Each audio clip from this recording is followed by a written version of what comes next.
Last thing, and then we'll get started. There is a healthy group of children down here this morning, and I'm reminded of Jesus' words, unless we become like these, right?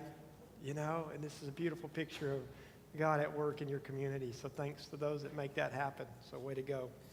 All right, so we started a new series last week about questions, right? And the first one was, who told you you were naked? And we looked at how sin entered into the world and the consequences of that sin and what that looked like and how the relationship between God and man was completely changed in an instant. Today's question is going to be a little bit interesting, and as we go through these, I think you'll have fun because some of them are going to be stories that perhaps you haven't read in a very long time. But there's volumes. If you go to Amazon.com and you type leadership questions or questions on leadership, you'll get over 100,000 books that talk about leadership. And some of those principles are timeless. They were true at the beginning of time, and they're true today, and they're going to be true tomorrow. Some of them are cyclical. There was things that happened in the leadership world and parenting world that happened once and then kind of went away and then kind of came back, and some were one-hit wonders. But there were two questions that came up in several lists that I thought were fascinating. And so as we're talking about questions, I'm looking each week at questions that shape our culture and shape our society. And here's what a lot of successful leaders, the two questions that they frame their life around. One, what resources do I need to accomplish the project, goal, assignment, task, whatever? You put the labor there. But what resources do I need to accomplish this? And secondly, what obstacles do I foresee that might prevent me from achieving that project, goal, assignment? So what resources do I need, and what obstacles are going to keep me from being the person that I need to be? It's a pretty secular question, but I can look back on my own life and go, wow, had I asked that question on a few issues, I might have made a better decision than what I did. And, hindsight's always 20/20. But those are good questions. But it's interesting, in the journey of faith, I'm not sure that they're very relevant. In fact, in the journey of faith, asking what resources, asking what obstacles, I think in today's story, we're going to see, you know what? Those may not be very relevant at all. In fact, we might get a little bit confused if we were to ask those and look at it from that way. So go to Genesis chapter 12. Genesis chapter 12. Today's question is found in Genesis chapter 12.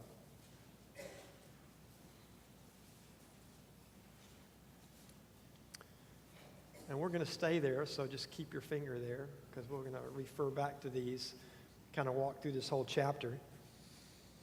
Genesis chapter 12, verse 1 through 4. The Lord had said to Abram, leave your native country, your relatives, and your father's family, and go to the land that I will show you. I will make you into a great nation. I will bless you and make you famous, and you will be a blessing to others. I will bless those who bless you and curse those who treat you with contempt. All the families on earth will be blessed through you. So Abram departed as the Lord had instructed, and Lot went with him. Abram was 75 years old when he left Haran. It's a fascinating example of faith this morning. Abram responds in a unique journey. Imagine going on a journey, setting out from your house and not knowing where you're going to go and where you're going to stop. Now, in my world at work, heavy research would suggest that some of you could handle that. In fact, if you're going to go on a car vacation, some of you like to get in the car and go. Some of you, the larger percentage of you, it would absolutely drive you crazy. For example, my dad stopped to the bathroom when it was scheduled, right? And some of you are like that. You get in the car, your spouse says, we're not stopping. It's not time. It's not on the schedule. And everything's laid out because the way God wired us, and this is fascinating from a secular standpoint, we do these personality tests and it tells us how we're wired. Some people love structure. Some people thrive on structure, and they want it, and they need it, and they like it, and it gives them the best sense of well-being. Others, like me, abhor structure. Oh, I like a plan. I just want it to be my plan, and I like for it to be able to be interrupted every now and then. And Abram finds himself in this camp where, whether he liked it or not, the way God sent him out was he told him to go. He didn't tell him where he was stopping. He didn't tell him how long he was going to be going. Nothing, no part of the journey was laid out for Abram. He just said, go. It was an open-ended deal. Faith journeys are such that if we really listen, really ask, are really willing, God will ask us to go. God will ask us to do. God will ask us to serve. But he may provide the details later than what we prefer. He may pull back the shades on where he's asking us to go further along the journey than it's comfortable for some of us. Abram is obedient without knowing all the details. God says go. He goes. So would that kind of faith be evident in your life? Do you need to know what happens around the corner in order to get to the corner? If God said go and you didn't have all the details planned out, would you go? The Tugwell family from Salem Springs, Arkansas, beautiful family. He was a physical therapist there about 3 weeks ago, sold all their belongings and moved to Haiti to do a soup kitchen. They had none of the details worked out when they made the plunge. They said, we know we're going, we know where we're supposed to go, we know what we're supposed to do, but we don't know how we're going to get there or what that's going to look like or even how we're going to pay for it. But each step of the way, God provided because God told them to go, and they responded. The second point that's fascinating about this is God blesses when and whom he chooses with no real reason. No real reason. It's apparent anyway. Abram, before this chapter, we don't know anything about him other than who his parents were. And yet it says, I'm going to bless you randomly. Raising twins is interesting. They're sitting right here. I didn't know they were going to be sitting in here this morning. So I didn't ask their permission, but I'm going to share the story anyway. The fascinating thing about raising twins is that they have this unique inbred desire for me to be fair to them. If I give Caleb a quarter, I must give Grace a quarter. If I buy Caleb something, I must buy Grace something. They have this inherent, inbred desire. Life ought to be fair. Lately, we've been having this conversation, this ongoing conversation, that life is not always fair, right? It's not. Look at last week. Satan whispered to Eve, you mean you can't eat of that one tree? Is that fair? Is God so good that he would withhold one tree from you? Is that fair? Is life fair? This is important. Abram, don't know anything about him other than who his parents are, and yet God says, I am going to bless you. At least with Noah, the discussion goes like this. God's looking around and everybody's disobedient and not following him, and he looks at Noah and he says, but Noah found favor in God's eyes because he was an upstanding person. He was doing good in the spite of complete adversity. We don't know anything about Abram at this point, other than God, for some apparent reason known only to him, he said, I'm going to bless you. And we see that today. Abram wasn't obedient at this point when he says this, because he hadn't acted on what God had told him to do. It didn't appear to be because of his blessings, because God tells him he's going to bless him, but he hasn't received any of them yet. So there doesn't seem to be any real rhyme or reason other than God chose to anoint him. But God in his privilege said, I will bless you. And this is interesting. There's two things up to this point that we know. God said go. Abram said, I'll go. God said, I'm going to bless you. No apparent reason. Look at verse 7 through 9. Let's go back to the Genesis 12. Verse 7 through 9. Then the Lord appeared to Abram and said, I will give this land to your descendants. And Abram built an altar there and dedicated it to the Lord who had appeared to him. After that, Abram traveled south and set up camp in the hill country with Bethel to the west and Ai to the east. There he built another altar and dedicated it to the Lord, and he worshiped the Lord. Then Abram, continuing, traveled south by stages toward the Negev. This is fascinating. He tells him to go, and he stops along the journey. And he and his whole family they didn't have highways, right? They didn't get in the bus and go down the 4-lane highway.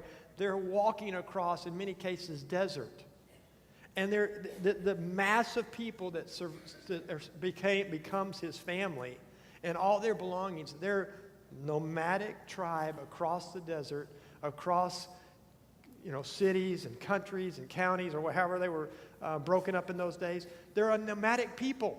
They don't know where they're going, but each step along the way, Abram stopped, built an altar, and what did he do? He worshiped the Lord. Incredible picture of God finding someone that he chooses to bless, who responds appropriately, goes without knowing where he's going, but every stop along the way, he praises the Lord. He made various steps. He was going to an indeterminate location, but God was slowly revealing to him, and he stops in worship. Here's the takeaway of that. We who are Christ followers, those of us in this room that have received God's grace, we're heirs of God. We're children of God. We have a new name. We have a new destination. We will spend eternity in heaven someday with God. But our life was not designed to end at conversion. No, we are to continue to have a journey of faith that will have many stops along the way. I can't find anywhere in the world that says obedience dictates a predictive path for us.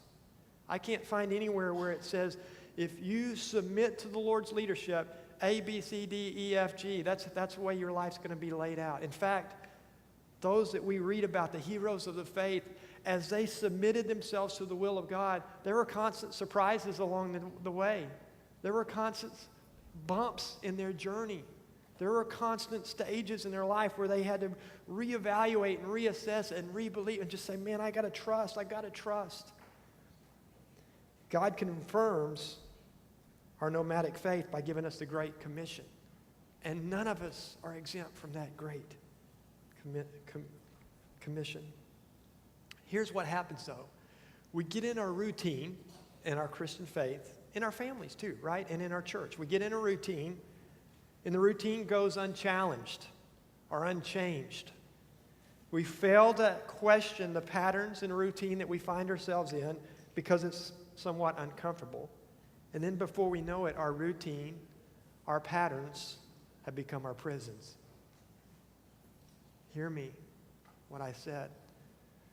If we fail to question our routine, our patterns, our structure, if you will, they become our prisons.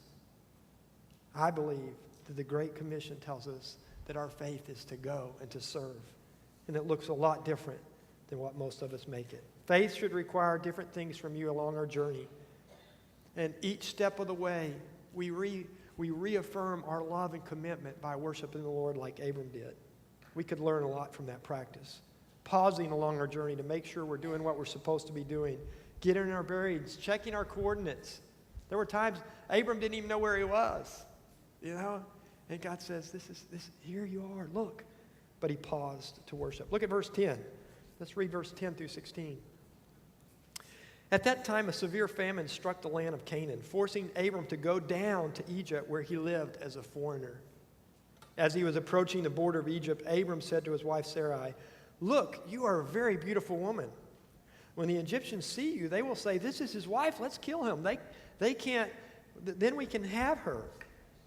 So please tell them you are my sister. Then they will spare my life and treat me well because of their interest in you." And sure enough, when Abram arrived in Egypt, everyone noticed Sarah's beauty. When the palace officials saw her, they sang her praises to Pharaoh, their king, and Sarai was taken into his palace. Then Pharaoh gave Abram many gifts because of her: sheep, goats, cattle, male, female, donkeys, male and female servants, and camels. Consider the scene. Faithful Abraham going along without question, trusting God that God's going to send him where he needs to go. And famine hits. Obstacle number one, right? So great leaders say, what obstacles can I foresee that will keep me from accomplishing my task? Doesn't really apply here because guess what? This obstacle, you couldn't foresee that, but not only that, it gives God an opportunity to work a miracle in our lives. But faithful Abram pauses to worship, but when he comes to the border of Egypt, what does he do? He fears Pharaoh, and he lies. He takes things into his own hand. And the faithful man of God who's obedient and leaving as the Lord departed, all of a sudden gets cold feet and becomes manipulative. And I can't figure this out. I don't have an answer on why he did that. There doesn't seem to be any real reason other than we sin. We change. We are obedient here at one moment and disobedient at the other. Here's Abram, a faithful follower, worshiping the Lord. And here's Abram with a small bump in the road, deciding he's going to take life into his own hands and lie to Pharaoh, all because he feared him. It's interesting. Why lie? God said he would bless him. Why do it? God blessed him anyway. Look at verse 16. Pharaoh gave him everything. He loaded him up because he thought he was getting his sister. And he takes her into his house. She becomes his wife, in effect.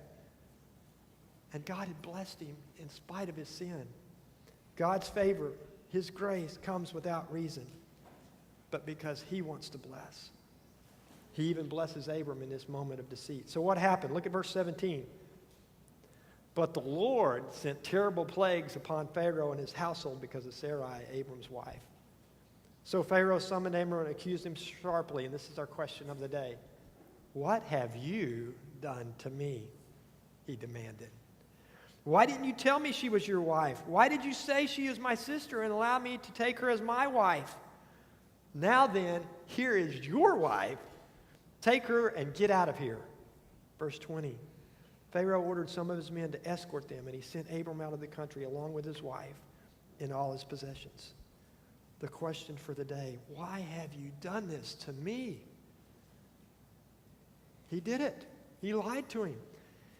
His position, his temporary separation of sin and saying, I'm not going to follow God for a minute, has direct implication on Pharaoh's household. Pharaoh recognized God's hand on Abram even in his sin and knew that that's where his trouble was coming from. He figured it out. Wait a minute. My life is a wreck right now. What did I do differently? Well, I took this new bride. Wait a minute. Maybe she's not his sister.